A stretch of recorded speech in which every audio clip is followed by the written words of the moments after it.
Good afternoon. A man is fighting for his life in hospital after being hit by a pickup truck early this morning. It happened in the Bathurst and St. Clair area where a road closure remains in effect at this hour. CTV's Janice Golding joins us live from the scene with the latest. Janice. Hi, Michelle. Yes, a man in his 50s is fighting for his life in hospital this noon hour after he was struck by a pickup truck during the morning commute. Now, as you can see from our chopper video, the truck remained on scene, as did the driver. Police cordoned off the area east and west of Bathurst along St. Clair and north and south on Bathurst, so collision reconstruction experts could piece together exactly how it happened. We don't know if the victim was in the crosswalk at the time he was struck, which was around 6:40 a.m., but the vehicle came to rest on St. Clair just past the crosswalk, its front bumper damaged in the center. As a result of the collision, there have been delays along both roadways, with 3 bus routes detoured or rerouted. The 512 St. Clair streetcars were also suspended between Oakwood and St. Clair West Station, with replacement buses operating. Here is more from people in the area. I was riding a motorcycle before, and I got struck by a truck too. So I mean, over here. Yeah. Like 2 years ago. There's always cars honking when people are crossing, so there's always stuff going on, it seems. Do you feel unsafe when you're crossing or walking around? Honestly, yes. My mom has been telling me to be careful crossing around here since I was little kid. There is no sign anywhere to walk this much from the subway all the way past over there, you know. It's terrible. All I'm just asking the supervisor is, just on a fair note, is just asking that there be a better way to communicate with the public. We have a public that's standing on St. Clair all the way down to Guns Road that have no idea what's happening here at Bathurst and St. Clair. Now, the pickup truck was towed away about 5 minutes ago, and the roadway has just reopened, with TTC service resuming in the last couple of minutes. At this point, we are told that the victim remains in hospital in life-threatening condition. Reporting live, I'm Janice Golding. Now back to Michelle. Thank you, Janice. The city and TTC are set to begin installing priority streetcar lanes along a 3.4-kilometer stretch of Bathurst. It marks the start of a transit overhaul aimed at speeding up service ahead of the 2026 FIFA World Cup. CTV Sean Leathong is live at the Bathurst TTC station with all the details. Sean.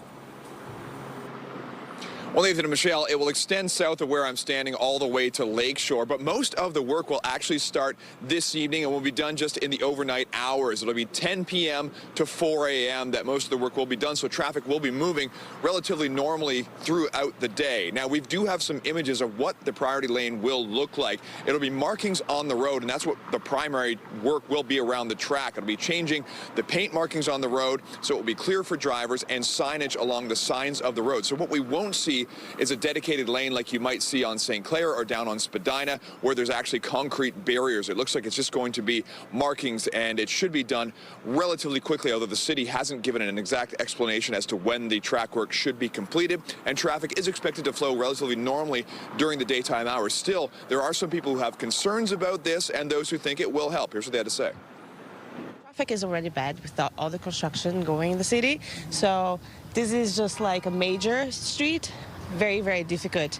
You know, one lane, you can't turn left on Bathurst, so the hospital, and there's another construction over there. So, yeah, for sure it's gonna get hard. Yeah, so it's gonna be very, very busy, I'm telling you. I mean, transit here is pretty decent, but the streetcars are often late, but having its own lane will definitely, I think, clear up a lot of traffic. Usually, streetcars are, not on time, not on schedule. I don't know why, but I think this will be helpful. So when the work is done, this section of Bathurst will be reduced to one lane, which could cause some backups, but it remains to be seen just how it'll work in reality. Reporting live, I'm Sean Leathong. Nathan and Michelle, send it back to you. All right. Thank you, Sean. We have more news in a moment, but first, here's a live look at the city this afternoon. Not a lot of sunshine, some grayer skies, but at least we are slightly above the seasonal mark, and there's also a chance of showers in the forecast. Lindsay Morrison is here with a look at how things are now. Hey, Lindsay. Hey, Nathan. Yeah, overall today, I think the big story is going to be the winds. First, they will be coming from a southwest direction and then out of the northwest, which is going to make it feel a little cooler. And we have a special weather statement in place, warning of the fact that these wind gusts could be at around 70 or even 80 kilometers per hour. So these are potentially damaging winds. You want to do what you can to secure anything loose around your property. Right now, the winds not too bad, sustained around 20 kilometers per hour. Gusting close to 50K in Hamilton and 60K in Niagara Falls. There's been a few sprinkles of rain in some areas already, but you'll notice that the majority of the rain is north and east of the GTA. A little bit of wet snow once again happening in central Ontario. Our current temperature, though, in Toronto is 12 degrees, which is above seasonal. It's still pretty mild out there until the cold front swings through. We'll actually enjoy a forecast daytime high of 13 this afternoon before that change comes. In fact, it's a pretty active next couple of days here, so we're going to take you through the forecast coming up. In fact, we have some very special guests who are going to help deliver the forecast today because it is Take Our Kids to Work Day. Everyone give a wave. Just a few of the students joining us in studio right now. We will have much more to come throughout the hour. For now, Nathan and Michelle, I'll send it back to you. All right. Thank you, Lindsay. Well, it is a buyer's market, according to the latest data to emerge from the Toronto Regional Real Estate Board. According to TREBB, home sales and prices in the region were down last month amid economic uncertainty. CTV's Rahim Ladhani joins us live with reaction to these numbers. Rahim. Hey, Michelle and Nathan, good afternoon. You know, this latest TREBB report really underscores just how complex the housing market is. As you mentioned, home sales are down. Well, here's the thing. Prices are also down. And when you take lower house prices combined with a drop in interest rates, which we've seen, the Bank of Canada has dropped interest rates by a combined 100 basis points since the start of the year. Typically, those two factors combined would be a recipe for more home sales across the GTA. However, that isn't what we're seeing. According to the TREBB report, this past October, there were 6,138 home sales. That's down 9.5% compared to last October. The average price this past October was $1,054,000. That is down 7.2% compared to last October. Meanwhile, new listings, they're up 2.7%. So you can see the market conditions favor home buyers, but we haven't seen the effect of that. And Jason Mercer was on CB24 Breakfast this morning talking about his thoughts as to why he believes this is happening. Have a listen. You know, all else being equal, we would have expected to see more people sort of moving off the sidelines and back into the market. But on the other side of the coin, you know, obviously we have a lot of economic uncertainty. I mean, the budget came out yesterday. That whole budget was sort of pointed at, you know, this trade relationship that's eroded with the United States and some other countries and how we're going to overcome that. And I think there's still a lot of, you know, GTA households and really households across the country that are saying, look, I need to see where I stand vis-a-vis this economic situation before I commit to, you know, what amounts for most people the largest purchase.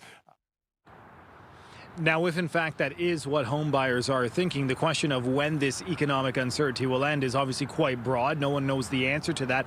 And that means that this state in the GTA housing market could stay the same way that it is for quite some time. Reporting live, I'm Rahim Ladhani. I'll send it back to you both in studio. Thank you, Rahim. There are more questions about Ontario's controversial skills development fund, including whether or not the job training fund gave millions of dollars to a company tied to a strip club. The province's Labour Minister faced some tough questions in the legislature. CTV's John Woodward digs into what the records show. Adult entertainment spaces / wedding venues? Can't make this up.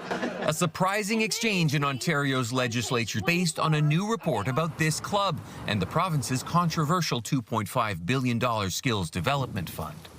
Did the Premier actually give $10 million of taxpayer money to the owners of a strip club? The Minister of Labour. No. To get from government money to this club is going to take a couple steps, so bear with us. The first, records show the Labour Ministry gave about $9.8 million in grants to a numbered company with the same director as an agency called the Social Equality and Inclusion Centre. That says it supports women re-entering the workforce and provides retraining to women who may need to enter a new line of work. That agency said it partnered with the Toronto Event Centre and Grand Bazaar, run by Zlatko Starkovsky. He's operated an event venue out of the Horticulture Building on Toronto's exhibition grounds for at least a decade. In September this year, Starkovsky opened up FYE Ultra Club, which describes itself on social media as a nightclub for those where discretion is a must. City staff licensed it as an adult entertainment club, a category often used for strip clubs. In a statement, Starkovsky said there are no strippers there, and no SDF funding has been used for any purpose related to FYE Ultra Club, including the training and compensation of any burlesque dancers, aerialists, or any performers involved in the new FYE Ultra Club project. While the Social Equality and Inclusion Center says it has not been and is not involved in the new FYE Ultra Club pilot entertainment project in any training and financial capacity. All of this as Labour Minister David Piccini faces an Integrity Commissioner complaint over the Skills Development Fund, and he's facing his third week of resignation calls. Every day we have more headlines. I don't understand. I have been asking myself why this Minister of Labour is still sitting in his seat and why the Premier hasn't fired him. That is 100% absolutely false. Just dig into it, do your due diligence, and you'll find that. It may sound real, good theatrics for the Liberals, but it's absolutely false. We're training over 700,000 people. Our goal is to hit 1 million people and give them an opportunity that they might otherwise not have. Hoping the critics of the fund will move on. John Woodward, CTV News. The union representing thousands of full-time college support staff across the province says its members have ratified a new contract. The agreement was reached last month following a nearly 5-week strike that saw more than 10,000 workers walk off the job. The Ontario Public Service Employees Union says 89% of those who voted were in favor of the 3-year deal. The union says it includes wage increases and job security improvements. The College Employer Council says it's grateful the agreement has been ratified. Prime Minister Mark Carney tabled his first budget with a focus on economic growth to make Canada more self-sufficient. CTV's Rachel Aiello joins us live from Ottawa with more. Rachel, the Prime Minister touts a budget by Canadians for Canadians with a focus on seeing Canada through the current wave of economic uncertainty. What are some of the highlights?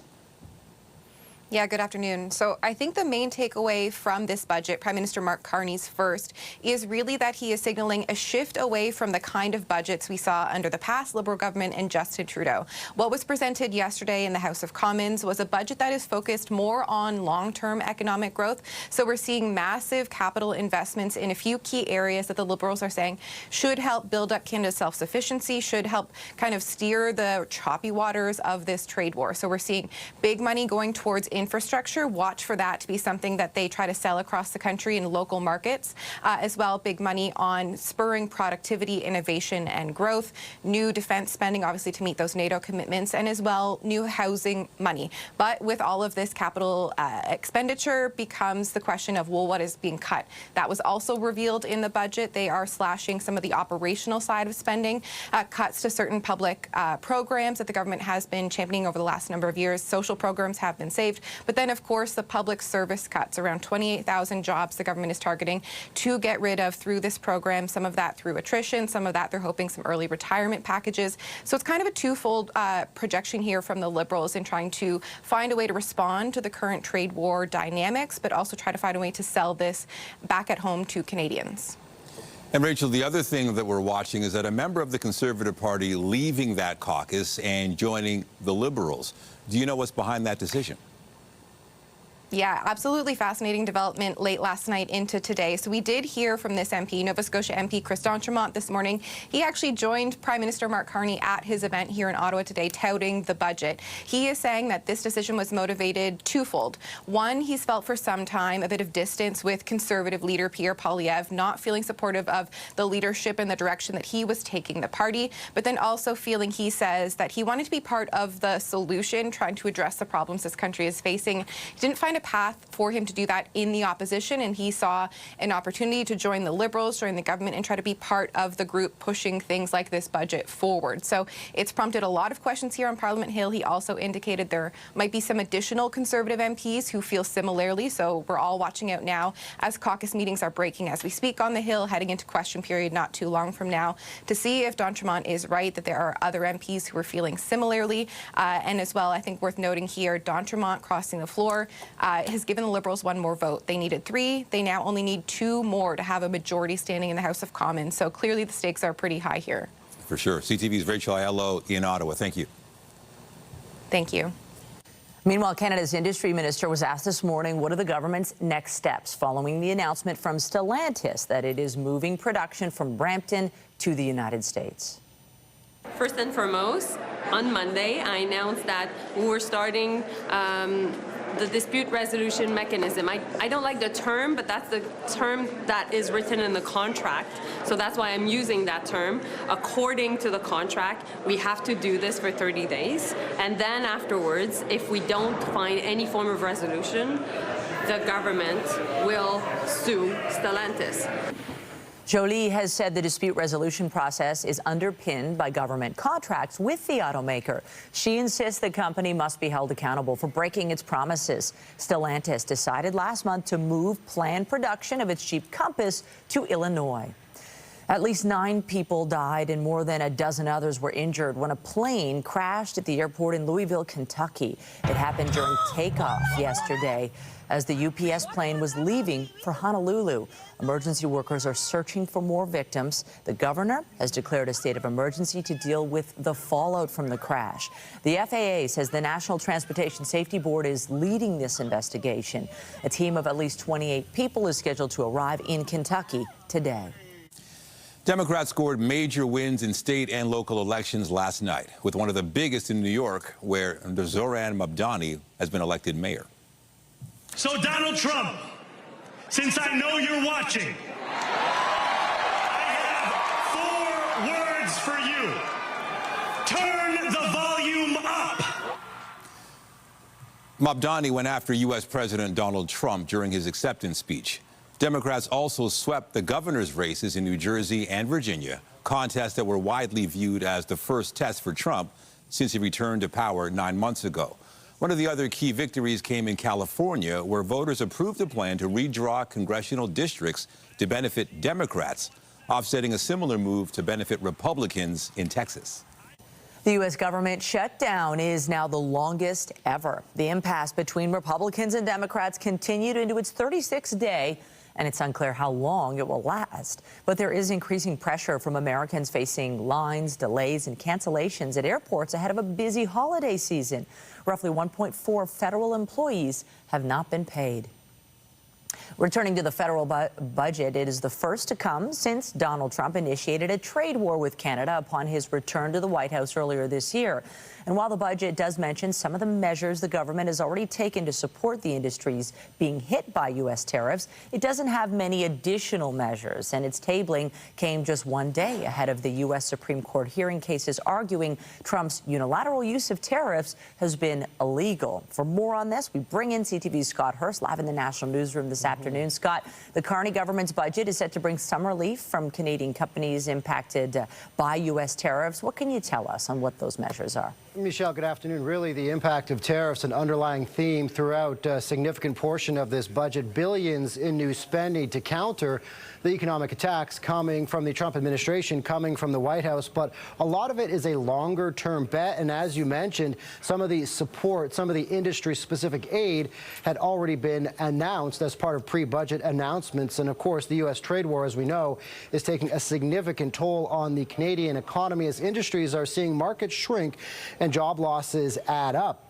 So what we're seeing in this budget, really, it is big spending, billions on capital investments in new infrastructure, productivity, defense, security, and housing. $1 billion to the Strategic Innovation Fund to support the steel industry, a Buy Canadian mandate for federal projects, also loans, tax breaks, and incentives for multiple sectors hit hard by the tariffs imposed on Canada, including Canada's hard-hit auto industry, as well as forestry and softwood lumber. Also previously announced $5 billion to a new trade diversification corridor to help accelerate infrastructure investments for the ongoing supply chain to ultimately help Canada and Canadian products reach new markets. As we've heard, the Prime Minister talk significantly over the past several months to lessen the dependence on the American market and open up new markets for Canadian products. And so the critics, however, will counter and argue with the fact that that will take years. And in the meantime, there's concern concerns about the ballooning deficit and also little in the short term for everyday Canadians dealing with rising costs, Michelle, in their day-to-day lives. Now, while we digest the budget today, the U.S. Supreme Court will hear arguments about the legality of Trump's far-reaching tariffs. What can you tell us about that process? Yeah, tariffs front and center at the U.S. Supreme Court. That will have a big impact right across the globe when it comes to the so-called reciprocal tariffs, and of course, right here in Canada as well, and ultimately a test of U.S. presidential powers. The Supreme Court will be hearing arguments on the fate of Trump's Liberation Day tariffs. Those are the reciprocal tariffs, the baseline duties on a whole host of countries, and the fentanyl-specific tariffs imposed on Canada as Trump has invoked national emergency powers to impose those tariffs. The Trump administration is describing the hearing as a matter of national security. It is of great importance and great significance to the Trump administration to find out exactly what happens with this Supreme Court ruling. However, it won't impact all the tariffs that are being imposed on Canadian industries. The targeted tariffs, those industry-specific tariffs that are really hammering many Canadian industries, including, of course, the auto industry, steel and aluminum, those won't be impacted regardless of the decision that comes from the Supreme Court. So today, this morning, is when the U.S. Supreme Court has just begun to hear arguments in this ongoing issue when it comes to how the U.S. is able to impose tariffs. And we will continue to follow that process. CTV's Scott Hurst, live for us in the National Newsroom. Thank you. Thanks, Michelle. Ontario's finance minister is underwhelmed with the federal budget, saying it's lacking ambition and is more about tinkering than big change. We did not see a commitment to some of our priorities, which is large-scale nuclear, the Ring of Fire, the 401 tunneling. These things are really important to creating jobs, getting shovels in the ground, moving our province forward, not just for the next 12 months, but for the next 20, 50 years. And finally, we felt that the tariffs, I've had workers asking me, what's in the budget for Oshawa? What's in it for Windsor if you're out of a job or being challenged in the auto sector? There isn't much there. Bethlen Falvey concedes the cut to the number of student visas will hit Ontario colleges and universities, but there's no promise of more help. He'll share Ontario's updated fiscal plan tomorrow. Lindsay.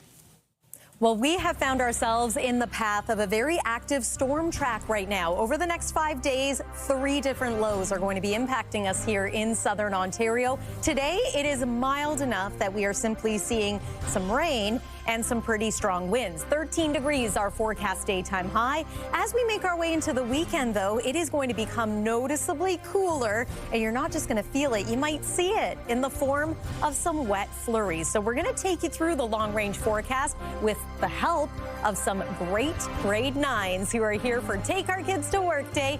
They've got your weather forecast after the break here on CTV News at noon. Stay with us. When you see it happen, send it to CTV News.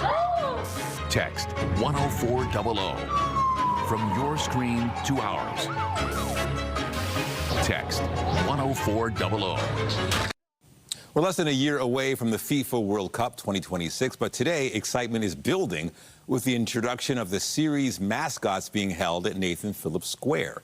And this is where we find CTV's Jessica Smith. Hey, Jess. Hey, Nathan, it is so exciting. The mascots just came out and you could feel the excitement. It is going to be so much fun. We have Maple the Moose, we have Zayu the Jaguar, and we have Clutch the Bald Eagle. But we also have another really special guest, a legend when it comes to Canada's men's national team and the Toronto FC, Dwayne DiRosario. It is so nice to see you. Talk to me about how exciting this is for the city of Toronto, because I know how much football, soccer, however you want to call it, resonates with people all over the world. But this is so special for our country and our city. Yes, it's an exciting time for the country, for the city, for the growth of soccer. As a young aspiring kid growing up in Scarborough, for me, playing for your country was the first goal, right? And then, of course, playing in a World Cup. So now having the World Cup come to our country is just going to inject a different sense of passion, pride, and opportunities for our youth, for soccer growth in this country. And it's, as I'm saying, it's truly a privilege that we're able to host this World Cup here. It's set to be one of the biggest, if not the biggest, with 48 teams. How unique is something like that? We're just growing the sport more and more and more. More countries are coming in. You're seeing teams start to really see success from around the world. But how cool is it to see this continue to grow now at 48 teams? Yeah, I mean, again, you know, every country on this planet has a professional soccer, has a professional soccer league, as we do here in Canada with the MLS and the CPL. And we're going to continue to see those leagues grow. We're going to continue to see those opportunities open up more doors for youth. But, you know, FIFA brings communities together, it brings countries together, and that's what you're seeing here today with Mexico, US, and Canada in a perfect time, because at any more time we need to be unified, and it's showing that strength of unification, and hopefully down the road more countries will co-host the World Cup and create more unity. You're seeing so much buzz. We've had a crowd of people coming in. They saw the mascots and they got so pumped. How does it make you feel to see people this excited already? And we're still, what is it, 218 days away? Oh man, I can't wait. I mean, having the mascots here again, they create a different sense of excitement. They bring in the young fans. They create such a great ambiance in the stadium, outside the stadium, at the fan activation zones.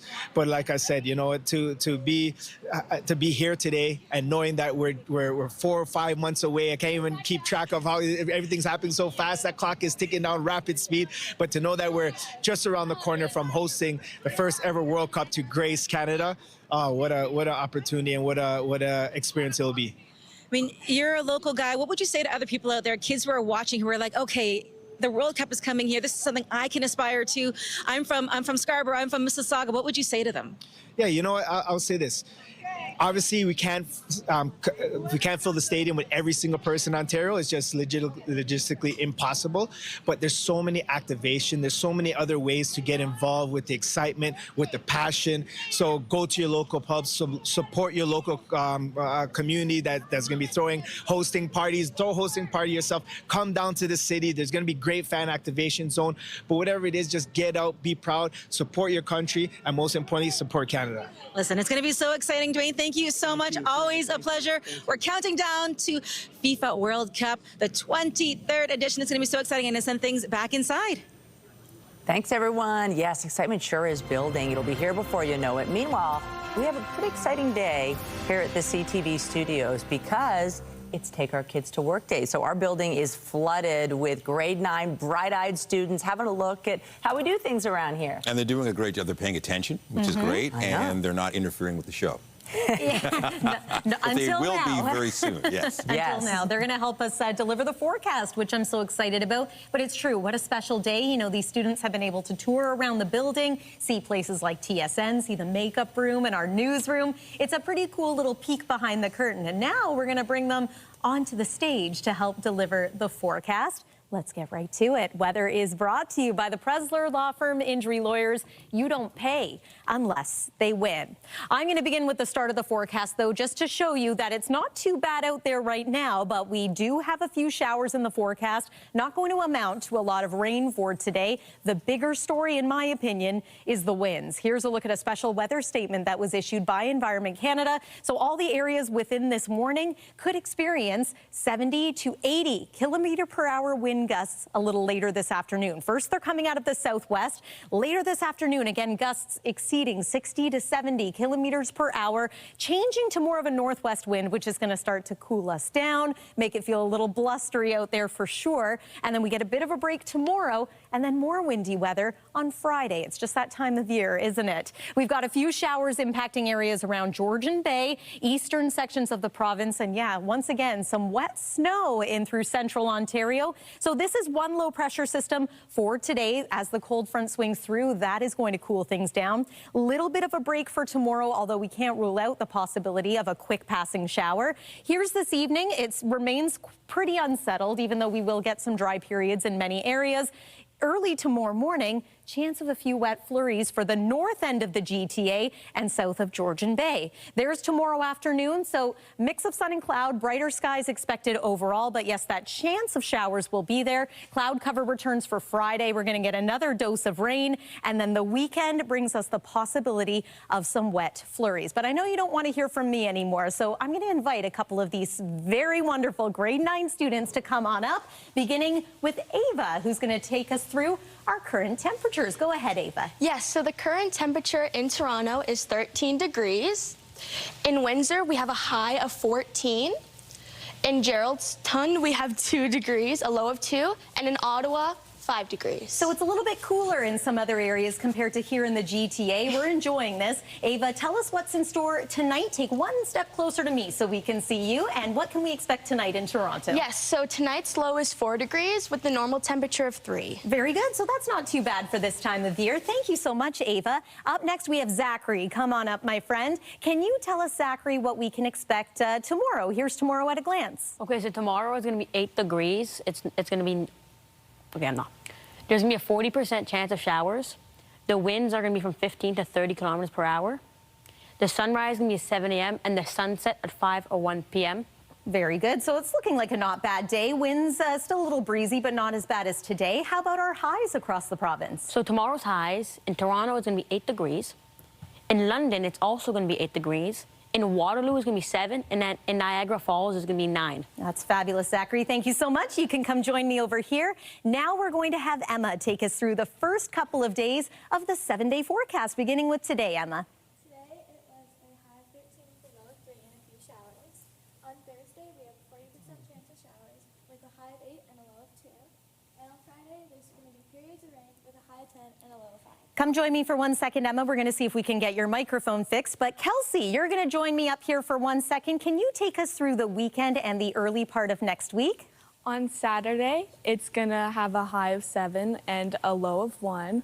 On Sunday, there's going to be 60% chance of showers and flurries with a high of 4 and a low of -3. On Monday, there's going to be 30% chance of showers and flurries with a high of 2 and a low of -2. And on Tuesday, which is Remembrance Day, there's going to be a high of 3 and a low of 2. Very good. Let's see if we can bring Emma up one more time here. Let's see. Can we have you talk one more time just about today's weather? What can we expect? All right, today there was showers with a high of 13 and a low of 3. On Thursday, there's 40% chance of showers with a high of 8 and a low of 2. And on Friday, there's going to be periods of rain with a high of 10 and a low of 5. So nice, we let her do it twice. Come on up, everyone. Let's celebrate these grade 9 students and the amazing job that they did delivering our forecast. Happy Take Our Kids to Work Day. Let's give them a round of applause, everybody.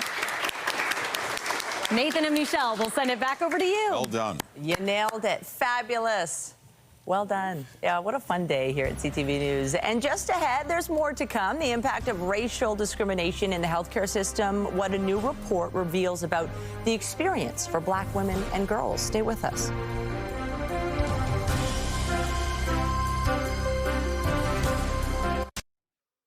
A new report focusing on the experience of Black women in the healthcare system paints a disturbing picture of the impact of racial discrimination. And is raising concerns. CTV's health reporter Pauline Chan has the details. Transforming and shifting. The report is called Voices Unheard, and it's the first Canadian survey ever of Black women and girls focusing on health. I have lived with our teacher and injurious thoughts for approximately 3 years. The researchers collected the experiences of almost 2,000 women and girls in Canada, and there were clear themes. 2/3 felt their health concerns were frequently dismissed, and 42.4% had delayed or avoided health care due to fears of how they would be treated as a Black woman. Nadia Thompson has been dealing with complex chronic conditions for 4 years. They did not necessarily consider that what I was feeling was really affecting my quality of life. So there might have been some comments about me needing to just lose weight or change some of my other habits. U of Calgary professor Bukola Salami says concrete evidence of the consequences is there. In the US and UK, that Black women are 3 to 4 times more likely to die during childbirth. In Canada, we keep it sealed. We don't collect the data. She's calling for the collection of race-based data in Canada. We need more resources in this area to really actually unravel, because if we don't collect the data, if we don't analyze the data, publish the results, we're never going to be able to find a solution. Thompson says one solution for her was finding a doctor who happened to be Black and who listened to her experiences. I think a lot of it comes with that bias that maybe we are strong or strong enough to manage what we're dealing with on our own without getting that support. And that can come from many different places where those assumptions come from, but I think sometimes that prevents them from taking us seriously. And she says the impact is not just on the individual patient, but on their family, their workplace, and ultimately Canadian society as a whole if a person is not able to live a full and successful life. You can find the complete Voices Unheard report through the Black Women's Institute for Health. Pauline Chan, CTV News. Toronto police are asking for the public's help in identifying someone who was found dead in the annex back in the spring. Investigators shared an artist's rendering of the deceased person found April 29th near Spadina and Bloor, not far from Spadina subway station. They were wearing a black and white T-shirt with a Nike Air Max logo on the front, gray pants, gray Crocs, and a beaded bracelet that reads, "You belong." Police don't believe the person's death was suspicious, but they are hoping someone might recognize them and get in touch. They're believed to be about 40 to 55 years old, 5'3", 160 pounds, with black hair and brown eyes, with potential ties to London, Ontario. Now, looking further downtown, police have put out an alert for a missing person. Now, they say 29-year-old Milana was last seen yesterday afternoon at around 3:30 near Queen and University, and there are concerns for her safety. Police say Milana is around 5'10", 180 pounds, and was last seen wearing a white jacket, blue jeans, and brown boots, along with a nose piercing. And in Scarborough, police are searching for this missing teen. They say 14-year-old Ali was last seen around 3:30 yesterday afternoon near Midland and Lawrence, and there are safety concerns in this case as well. Anybody with any information is asked to contact police or Crime Stoppers. The next time you're looking for medical advice, you'll have to try somewhere other than ChatGPT. For better or worse, many Canadians turn to the internet for guidance on how to deal with health issues. And nowadays, that often means AI tools like ChatGPT. But parent company OpenAI recently updated its policies so the chatbot won't offer medical or legal advice. The rules now state ChatGPT can't be used for tailored advice that requires a license. A study led by researchers at the University of Waterloo found the bot only got 31% of open-ended medical questions entirely correct. Get Toronto's top stories, breaking news alerts, and watch live. Download the CTV News app. If you need to purchase new tires, you expect to pay more as some are imported from Asia and Europe and may be subject to tariffs. Even as prices rise, a new survey finds more drivers are switching to winter tires and feel the added cost is worth it for safety. Here's Pat Foran with a consumer alert. It's the calm before the storm at DeGroote's Tirecraft in Scarborough. While many drivers don't switch over their tires until the first snowfall, some are planning ahead so they're ready for winter and colder temperatures. That weather's just around the corner. All the shops are busy now, so the sooner the better. Mike DeGroote has been in the tire business for over 40 years. He says softer rubber compounds, better traction, and shorter braking distances on ice and snow make winter tires the safer choice. I think that it's a challenge to drive in the winter weather now, and people are becoming more aware of that. They're more educated, so they know the value of a good winter tire. Depending on the set of tires you buy, you could pay about 5% more, mostly related to tariffs, inflation, and other factors. Despite the rising price of winter tires, a new survey by the Tire and Rubber Association of Canada finds many drivers believe it's worth the extra cost. The survey finds 80% of Canadian drivers now use winter tires. That number drops slightly to 77% in Ontario. Even though 84% say winter tires have saved them from an accident or loss of control, 32% say they're less likely to buy winter tires because of increased financial burdens. Canadians everywhere are feeling some financial pressures and pinches due to the higher cost of living. Despite the added costs, the association says drivers can get a break on their car insurance premiums, as well as take advantage of rebates and tire sales. Having a dedicated winter tire means a sure-footed, confident drive. Another tire growing in popularity is the all-weather tire. It's a hybrid which combines the attributes of an all-season and winter tire into one tire. You can leave them on your car all year long.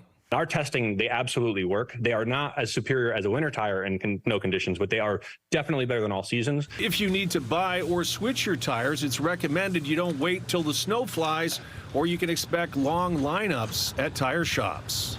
Pat Foran, CTV News. Just days after losing the World Series, a key part of this year's Blue Jay team will be sticking around for another year. Shane Bieber has decided to remain with the club for next season. Bieber has opted into his $16 million player option for the 2026 season and will not explore free agency. The 2020 American League Cy Young winner was traded to Toronto from Cleveland at the trade deadline. He made 5 postseason appearances for the Jays, including winning Game 4 of the World Series against the LA Dodgers. Good job by Scotty Barnes as well. Shed to Scotty, running the floor. And the Toronto Raptors kept their win streak alive last night with the Bucks in town. Scotty Barnes had a game-high 26 points, 4 three-pointers as the Raptors defeated the Bucks 128-100. The Raptors begin a 5-game road swing in Atlanta on Friday. The Maple Leafs are looking for their 3rd win in a row when they host the Utah Mammoth tonight at Scotiabank Arena. Robertson powers out, gets 2, and what a save! The rebound. The Leafs had a spectacular come-from-behind win over the Penguins Monday. Toronto was down 3-0 heading into the 3rd, but scored 4 unanswered goals to beat Pittsburgh 4-3. Puck drop tonight is at 7 p.m. More to come. Stay with us.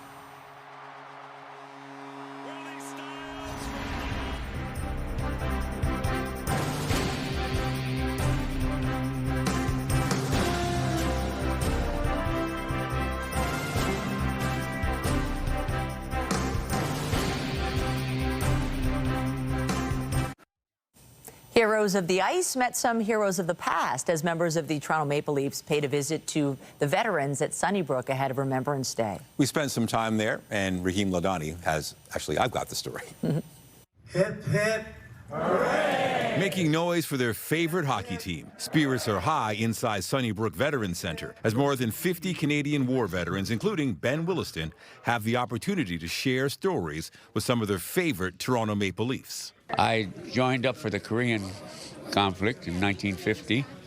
I had to forge my mother's name to say I was 17. Ahead of Remembrance Day next week, current Maple Leafs, alongside alumni Wendell Clark, are spending the afternoon honoring Canada's heroes and telling sacred tales. The Leaf jersey from the Harold Ballard days were the only team that the sweaters got dry cleaned after every game. The bond between the Maple Leafs and Canada's military dates back over a century to founder Conn Smythe, who served in both World Wars and named his team after the symbol Canadian soldiers wore with pride. Never gets old. They're the true team. The veterans, they're what we strive to be as teams that play hockey. And anytime you can get out and have just a good day, fun day, and relaxing day for the guys. And while many of these veterans grew up cheering for the blue and white long before today's roster was even born, they're able to connect generations through hockey. This is a joyful day, really good. They've been doing it for a long time, and I hope to keep on doing it in the future. For Kitchener, Ontario's Stephen Lawrence, spending quality time with veterans has become a tradition. He was here last year and even received a special invitation. I had heard about the Johnny Bauer pub, and it was just very cool to, to meet some of the veterans here that have, been here for a long time, supported us for a long time. And when I got word that, we could go down and have a beer too, that, that was a no-brainer for me. So we just sat down and I got to listen to some of their stories, and it was a very cool, very humbling experience. And for many of these veterans, heading down to the Johnny Bauer Arms Pub is exactly what they're looking forward to again. Last time they were here, we made a breakthrough, and we took them down to the pub. We never had enough time to do that. We're going down to the pub in a few minutes here. And as the Leafs and veterans head to the pub, it's a reminder, Remembrance will live on well beyond November 11th. And the veterans will be receiving a special guest. Prince Harry is in town for several events as Remembrance Week gets underway.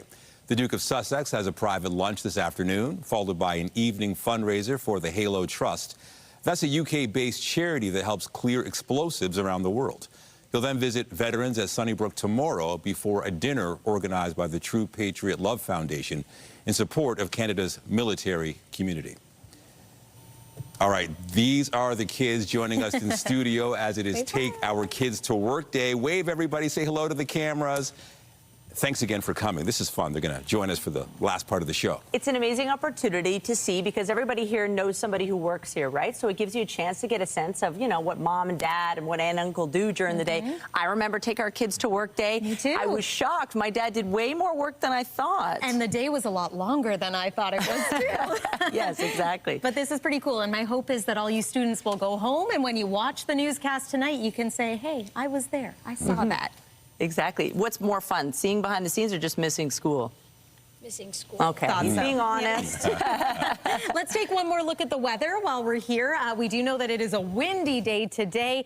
There's a look at some of the sustained winds, but we expect some pretty strong gusts a little later on. Overnight tonight, we're dropping to a low of about 4 degrees, as our wonderful students shared with us a little earlier on in our forecast. 7-day forecast. I'm just going to jump ahead to the weekend. It is going to be noticeably cooler, and we've got the opportunity for wet flurries at times in the overnight hours, but also during the daytime, both Sunday and Monday. Right now, Remembrance Day looks not bad. Mix of sun and cloud, a little cool, though, at 3 degrees. All right. Thank you, Lindsay. And that is it. That is it for CTV News at noon. Remember, you can get Toronto's breaking news all day long on CP24 and at ctvnewstoronto.ca. For Lindsay Morrison and all these fabulous grade 9 students here today and everybody behind the scenes, have a pleasant afternoon. I'm Michelle Dubé. And I'm Nathan Downer. Be sure to join us later for CTV News at 5 and 6. Wave goodbye, everybody.